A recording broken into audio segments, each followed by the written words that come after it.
Assalamualaikum warahmatullahi wabarakatuh. Perkenalkan, saya Muhammad Noval Fadil, SARS MArch.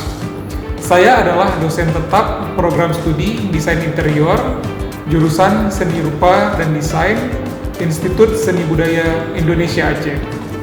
Saya bergabung dengan ISBI Aceh sejak tahun 2022, dan bidang yang saya tekuni adalah arsitektur, khususnya sejarah arsitektur dan sejarah desain. Pada kesempatan ini, saya akan menyampaikan pernyataan data diri, dosen, unjuk kerja, Tridharma Perguruan Tinggi di bidang pengajaran pada mata kuliah Arsitektur dan Interior Kesultanan Aceh. Mata kuliah ini merupakan mata kuliah wajib pada Prodi Desain Interior yang merupakan bagian dari keunggulan Prodi Desain Interior ISBI Aceh dalam memajukan bidang interior etnik Nusantara. Mata kuliah ini diajarkan pada mahasiswa semester 3 dengan kode mata kuliah MDI 211 dan memiliki bobot 3 SKS.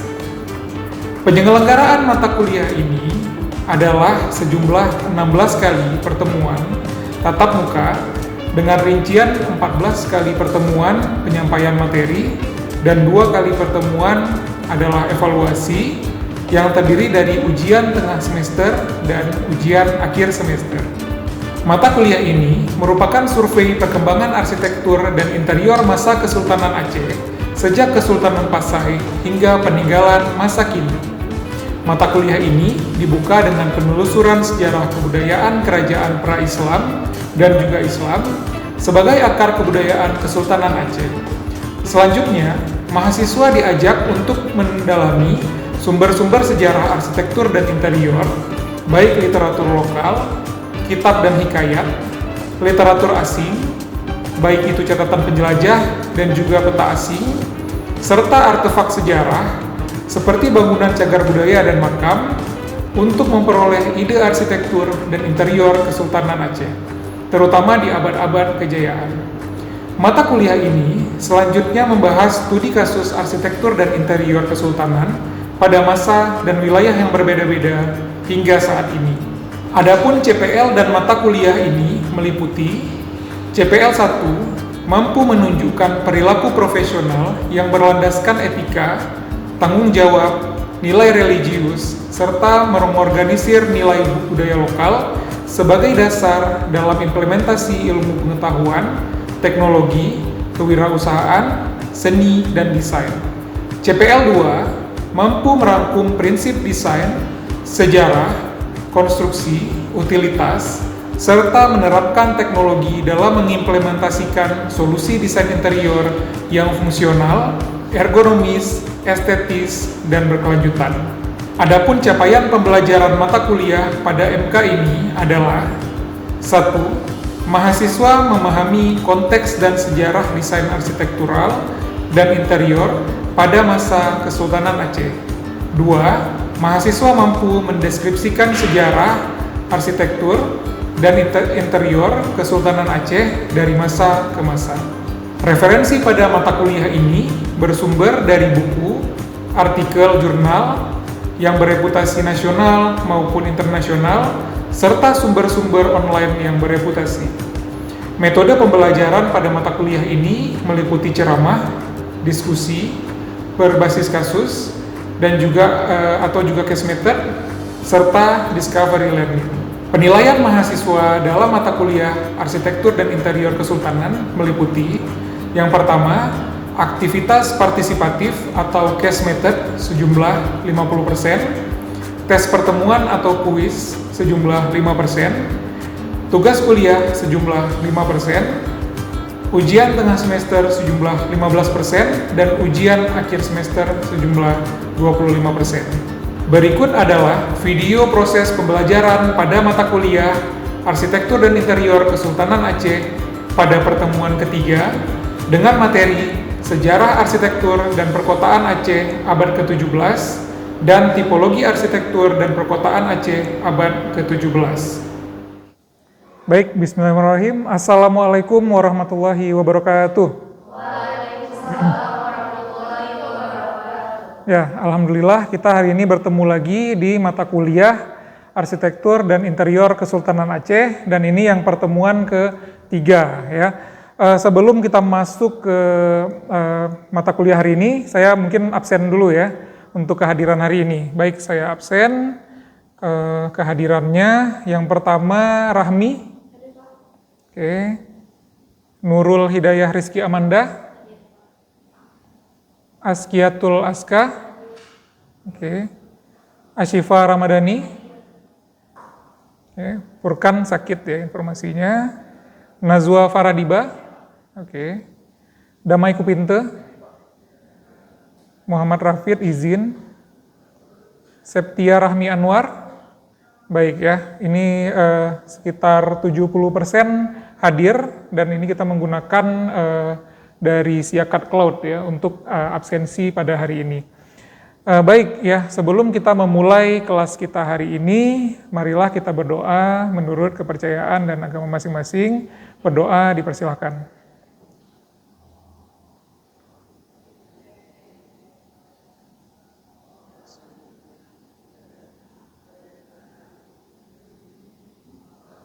Baik, berdoa selesai.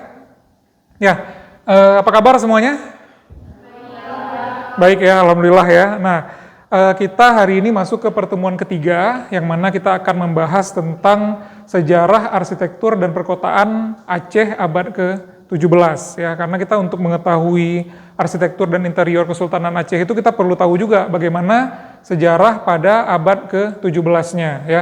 Mungkin kita recap dulu ya, atau kita ulang sedikit di pertemuan sebelumnya terkait dengan Kesultanan Pasai. Mungkin ada yang bisa memberikan informasi terkait dengan perkuliahan sebelumnya, silakan. Ya, silakan dulu. Nah, jadi setahu saya tuh yang pertama ada arsitektur makam Sultan Malikus Saleh dan Sultanah Nurul Hasiyah Batu Rukia. Oke, bagus sekali Nurul ya. Jadi dari Sultan Pasai itu ya, kita tahu Kesultanan Pasai punya ada makam-makam yang tersisa ya. Namun hari ini kita akan melihat ya di arsitektur dan perkotaan Aceh abad ke-17 itu ada banyak sekali ya, bukan hanya makam. Nah, kita akan lihat apa saja arsitekturnya kayak gitu ya.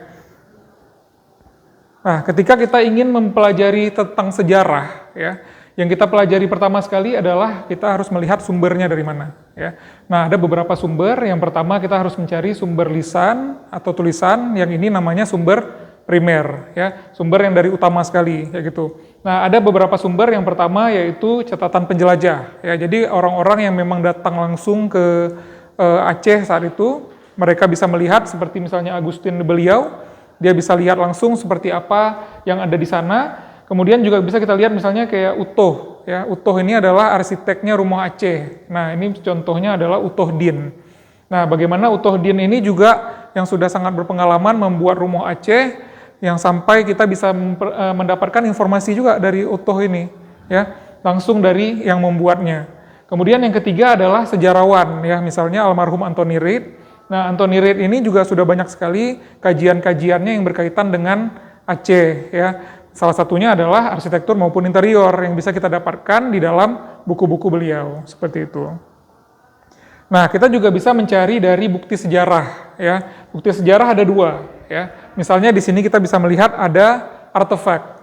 Nah, artefak itu adalah struktur yang dibuat oleh manusia ya. Jadi yang seperti bangunan, perbentengan ya, misalnya benteng Indrapatra, kemudian makam-makam, itu semuanya adalah artefak ya, artefak seni dan artefak kebudayaan.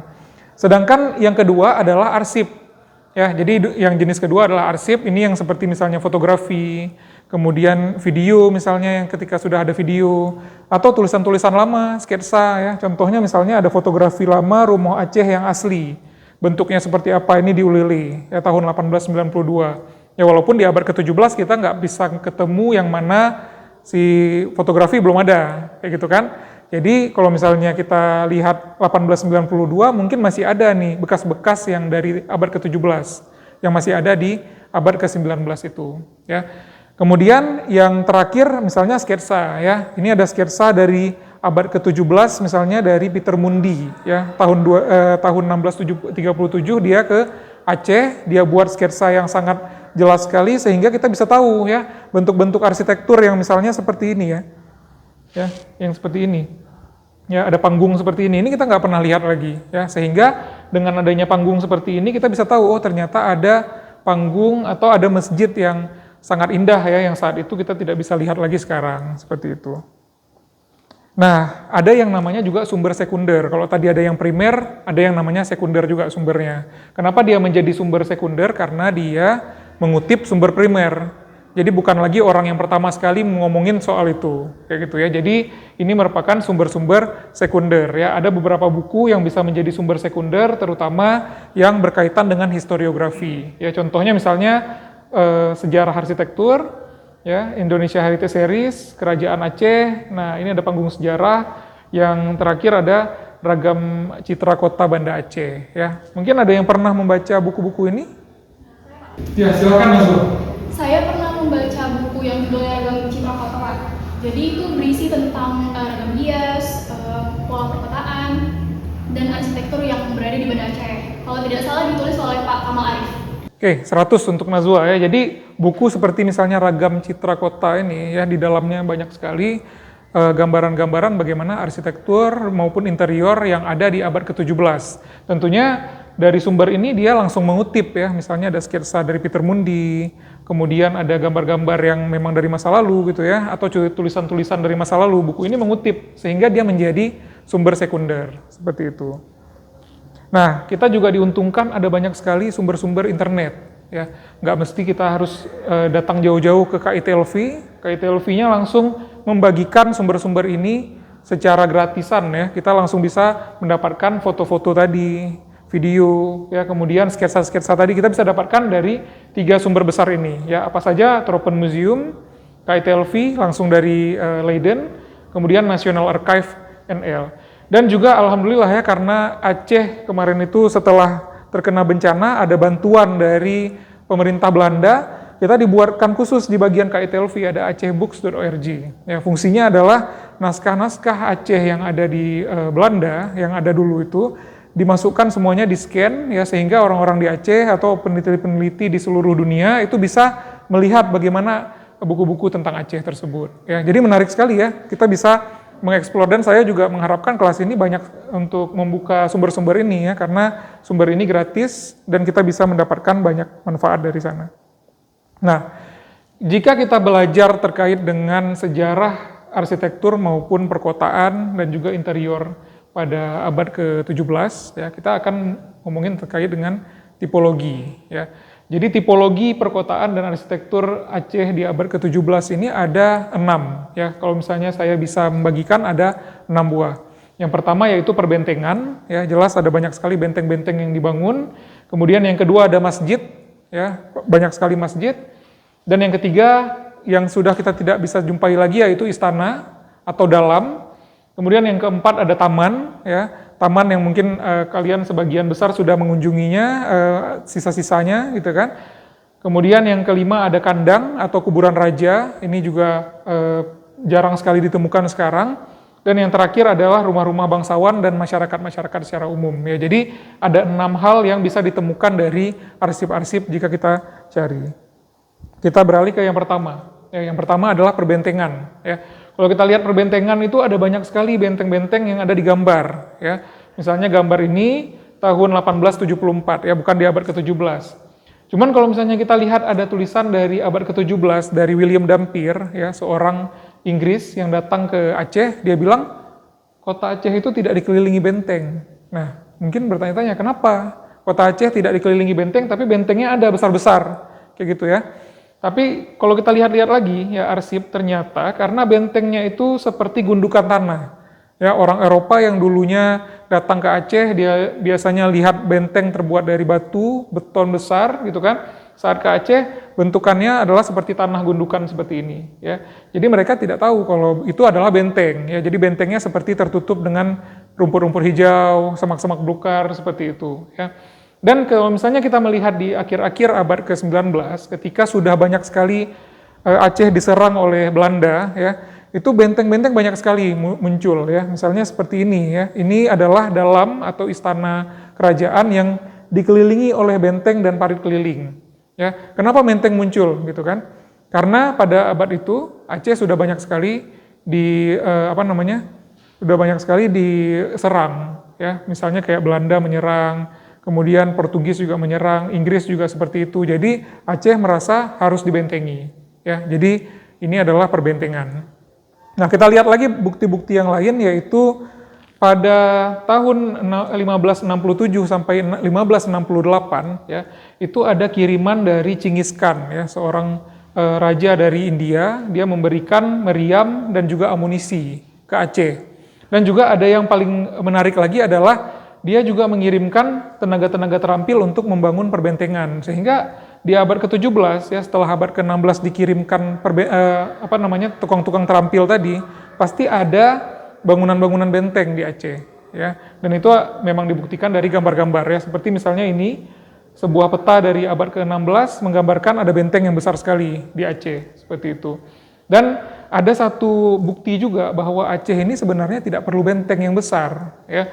Dikatakan bahwa dan akan negeri itu tiada berkota seperti adat kota negeri yang lain, dengan karena amat banyaknya gajah perang yang dalam negeri itu, ya. Ini dikatakan di dalam Hikayat Aceh, ya, sebuah hikayat yang muncul pada masa Iskandar Muda.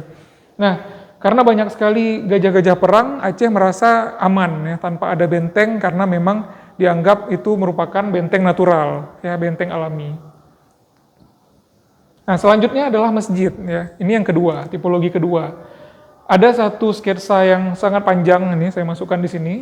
Ini menarik sekali, memperlihatkan sebuah arak-arakan pada Idul Adha, ya. Nanti kita sebentar lagi akan merayakan Idul Adha, dan ini kira-kira terjadi pada masa Idul Adha. Dan kira-kira sebelum Idul Adha, Peter Mundi yang membuat sketsa ini datang ke Aceh, jadi dia bisa menyaksikan kegiatan ini.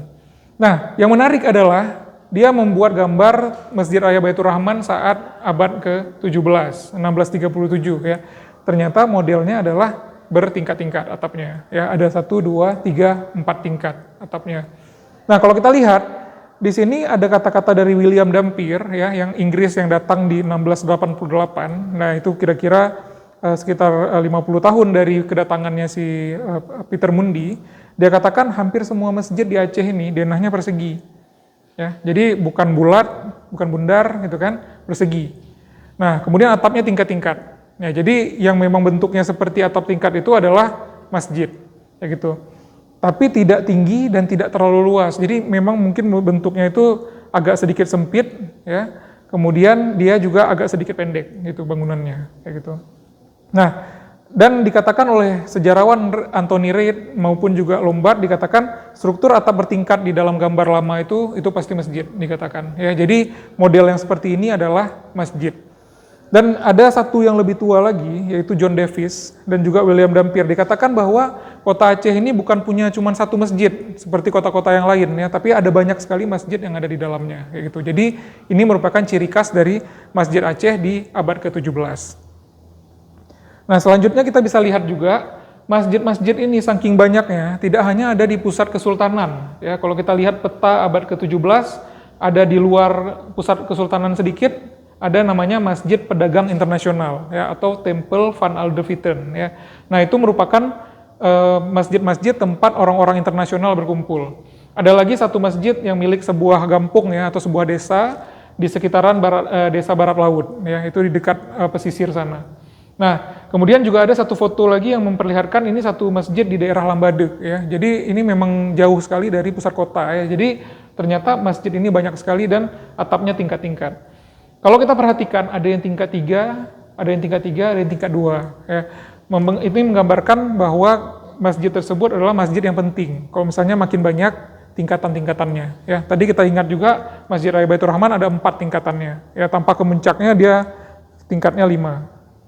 Nah, ada satu lagi yang paling menarik juga adalah masjid berbenteng, ya.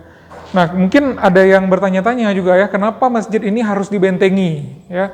Di pinggir-pinggir ini bisa kita lihat, ya, masjidnya di pinggir-pinggir pantai semuanya ada bentengnya. Ada bentengnya, ada bentengnya. Kita lihat di situ Masjid Pedir yang A ini dibentengi. Jadi kelilingannya itu dikasih benteng. Jadi masjid-masjid pinggir ini, ya, selain dia berfungsi sebagai masjid tempat untuk menimba ilmu agama, dia juga berfungsi sebagai tempat untuk berlindung ketika perang. Ya, jadi di abad ke-17 Aceh juga sudah sering sekali diserang oleh Portugis. terutama di daerah-daerah pinggiran, karena Portugis tidak bisa berhasil masuk ke dalam, ya. Sehingga kita bisa lihat masjid-masjid di pinggir sini supaya dia selamat, ya, orang-orang di sana selamat dari gangguan Portugis, mereka membentengi masjid-masjidnya. Ya, jadi masjid berbenteng adalah salah satu ciri khas daripada masjid yang ada di Aceh saat itu. Nah, bagaimana interior dari masjid tua? Ya, mungkin sebagian besar dari kalian sudah sering ya sholat di dalam masjid Tuha Indrapuri yang letaknya juga dekat dengan kampus kita. Ya, jadi dikatakan bahwa dari Kitab Bustanus Salatin bahwa masjid-masjid tua itu ya saking disukai atau disenangi oleh Sultan itu tiang-tiangnya diberikan nama oleh Sultan. Gitu ya, misalnya di dalam Bustanus Salatin dikatakan dan tiang itu bernama Tamriyah, Naga, Puspa, dan Dewa Daru. Ya, jadi saking Sultan itu senang ya dengan tiang-tiang itu dikasih nama. Ya gitu ya, si tiang-tiang tersebut ya. Dan biasanya memang selalu ada 4 tiang. Ya, ada beberapa masjid yang punya 1 tiang tengah, itu dinamakan Masjid Soko Tunggal. Sedangkan rata-rata masjid dia memiliki 4 tiang utama yang paling besar di tengah-tengahnya. Ya, jadi kira-kira seperti ini model interior masjid. Ya, mungkin ada yang pernah sholat di masjid di Tuha Indrapuri ini bisa sharing? Jadi di dalam terasa sejuk karena dindingnya itu terbuka semua. Lalu untuk materialnya banyak menggunakan kayu. Jadi pada saat di dalam itu terasa nyaman. Oke ya, bagus sekali ya jawabannya. Jadi kalau kita sholat di dalam sini rasanya itu memang sangat sejuk ya, sangat karena material-materialnya ini masih menggunakan kayu alami sekali masih ya. Hanya saja atapnya ini sudah diganti dengan atap seng ya, itu yang membuat agak sedikit panas, tapi tidak mengurangi lah kesejukan kalau kita sholat di sana seperti itu. Nah, kubah yang hari ini kita lihat banyak sekali di masjid-masjid Aceh itu ternyata baru ada di abad ke-19 ya. Kita mungkin sekarang membayangkan masjid harus ada kubah gitu ya. Padahal di abad ke-17 itu nenek moyang kita ya, sultan-sultan pada masa itu tidak pernah membuat masjid yang ada kubahnya sama sekali. Karena semua masjid memang beratap tingkat. Baru di abad ke-19 kita diperkenalkan oleh orang Belanda, Masjid Raya Baitur Rahman pada 1880 ya, kelihatan masjidnya sedang dibangun di sini. Itu dibangun dengan 1 kubah. Kayak gitu ya. Nah, di sini memang kubahnya belum kelihatan karena memang saat membangun kubah pertama sekali, orang Aceh dan tukang-tukang saat itu masih kesulitan sekali. Bagaimana membuat kubah dari kayu? Karena udah biasa bikinnya model atap-atap aja. Kayak gitu kan? Akhirnya dipanggillah seorang tukang kapal yang dari Bugis, mereka biasa membuat lambung kapal, sehingga model lengkungan ini terinspirasi dari cara melengkungkan lambung kapal itu tadi ya. Jadi masjid ini sendiri dirancang oleh arsitek dari Belanda yang keturunan Italia namanya Mester de Bruins, dan Mester de Bruins inilah yang memperkenalkan model bentukan yang seperti ini kepada masyarakat Aceh seperti itu ya. Dan yang ketiga adalah satu tipologi ya atau jenis bangunan yang sudah tidak lagi kita kenal, yaitu istana atau dalam. Ya, kalau misalnya ada yang pernah dengar orang dalam gitu kan, orang yang punya kedekatan dengan orang di istana gitu. Nah, itu intinya adalah orang-orang yang punya kekuatan. Ya, kenapa akhirnya dibilang orang dalam? Karena orang istana. Jadi dalam sendiri ya, di dalam catatan sejarah yang dikatakan oleh Peter Mundi dan juga digambar oleh De Fleming, ada 2 lapis. Ya, lapisan pertama itu tempat orang-orang biasanya ada seremonial besar. Kadang-kadang masyarakat boleh masuk sampai ke lapis pertama ini. Lapis kedua ini hanya bisa dimasuki oleh orang-orang penting saja yang memang diundang. Biasanya mereka masuk ke sana dan di sini ada namanya balai penghadapan besar. Ya, jadi di balai penghadapan besar ini biasanya akan dipertontonkan tarian-tarian, ya, ada pertunjukan-pertunjukan dan lain sebagainya. Ya, jadi model dalam ini sudah sama sekali tidak diketahui. Bahkan tidak hanya bangunan-bangunan kayu ada di dalamnya ya, ada juga bangunan yang terbuat full dari batu, yaitu gudang senjata. Ya, jadi siapa sangka bahwa Sultan Aceh sudah merancang juga model gudang senjata yang full batu sehingga senjatanya bisa selamat ya kalau misalnya ada serangan atau gempuran. Nah, kita lanjut untuk tipologi keempat yaitu taman. Ya, taman ini bukan seperti taman yang bermain hari ini, ya. Kita bisa masuk ke dalamnya, bisa semua orang masuk ke sana, itu enggak seperti itu, ya. Tapi taman ini adalah taman yang memang khusus untuk sultan-sultan maupun permaisuri, ya. Jadi khusus kalangan raja-raja. Nah, ini ada satu rekonstruksi dari Pak Kamal Arif ya. Kalau misalnya kalian tadi pernah baca buku Ragam Citra Kota, ada di dalam sana. Digambarkan bahwa taman ini kan luasnya adalah 1000 depa. Ya, luas sekali ya, 1 depa, 1 hasta tangan, tambah bahu lagi ya. Jadi satu itu kalikan 1000. Nah, itu kalau misalnya kata Pak Kamal Arif, itu dari daerah pembelokan sungai di Gece atau di daerah Suzuya Mall sekarang sampai ke tempat gunungan berada. Ya, jadi sepanjang itu adalah taman dan kiri kanannya itu kira-kira sekitar 500 meter masing-masing. Ya. Jadi bisa kita bayangkan 1 kilometer itu semuanya taman yang dipenuhi dengan bunga dan buah. Nah, taman ini ternyata sudah ada dari tahun 1610. Ya, jadi bukan pada masa Sultan Iskandar Thani saja. Ya. Dari gambarnya Manuel Godinho de Heredia, ya, ini digambarkan bahwa pada tahun 1610 ya, sebelum Iskandar Muda naik tahta, itu ada juga taman ternyata di dalam dari istananya. Ya, jadi ada 3 buah taman seperti itu. Ya, jadi ternyata taman ini sudah ada lama di dalam istana tersebut. Ya gitu. Dan ini khusus untuk sultan-sultan saja ya, bukan untuk orang-orang umum. Nah, ada 3 tipologi ya yang hari ini masih ada, yaitu kandang, gunungan, dan satu lagi adalah pintu kup. Nah, bangunan-bangunan ini memang memberikan tanda tanya ya, sebenarnya fungsinya untuk apa. Ya, kita mulai dari gunungan. Gunungan ini ada kemungkinan merupakan sebuah gunung buatan ya, yang kalau misalnya dikatakan oleh hikayat-hikayat atau cerita-cerita masyarakat Aceh merupakan tempat bermain putri-putri. Ya, jadi Putri Pahang misalnya bermain di sini. Tapi kalau kita lihat lagi bentuknya seperti lotus ya, seperti bunga teratai ya. Ini menggambarkan bahwa gunungan ini jangan-jangan memang masih ada pengaruh-pengaruhnya dari Hindu-Buddha sebelumnya, seperti itu.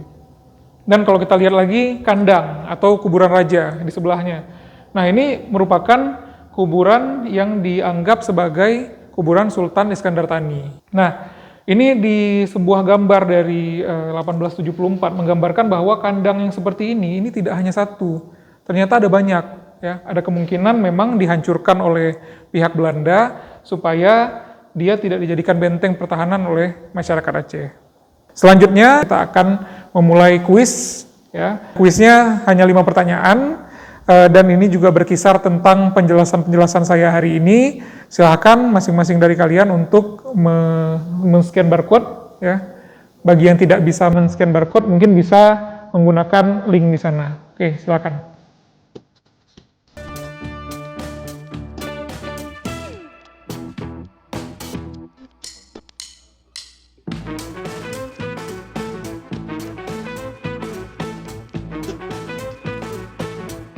Oke, gimana hasilnya?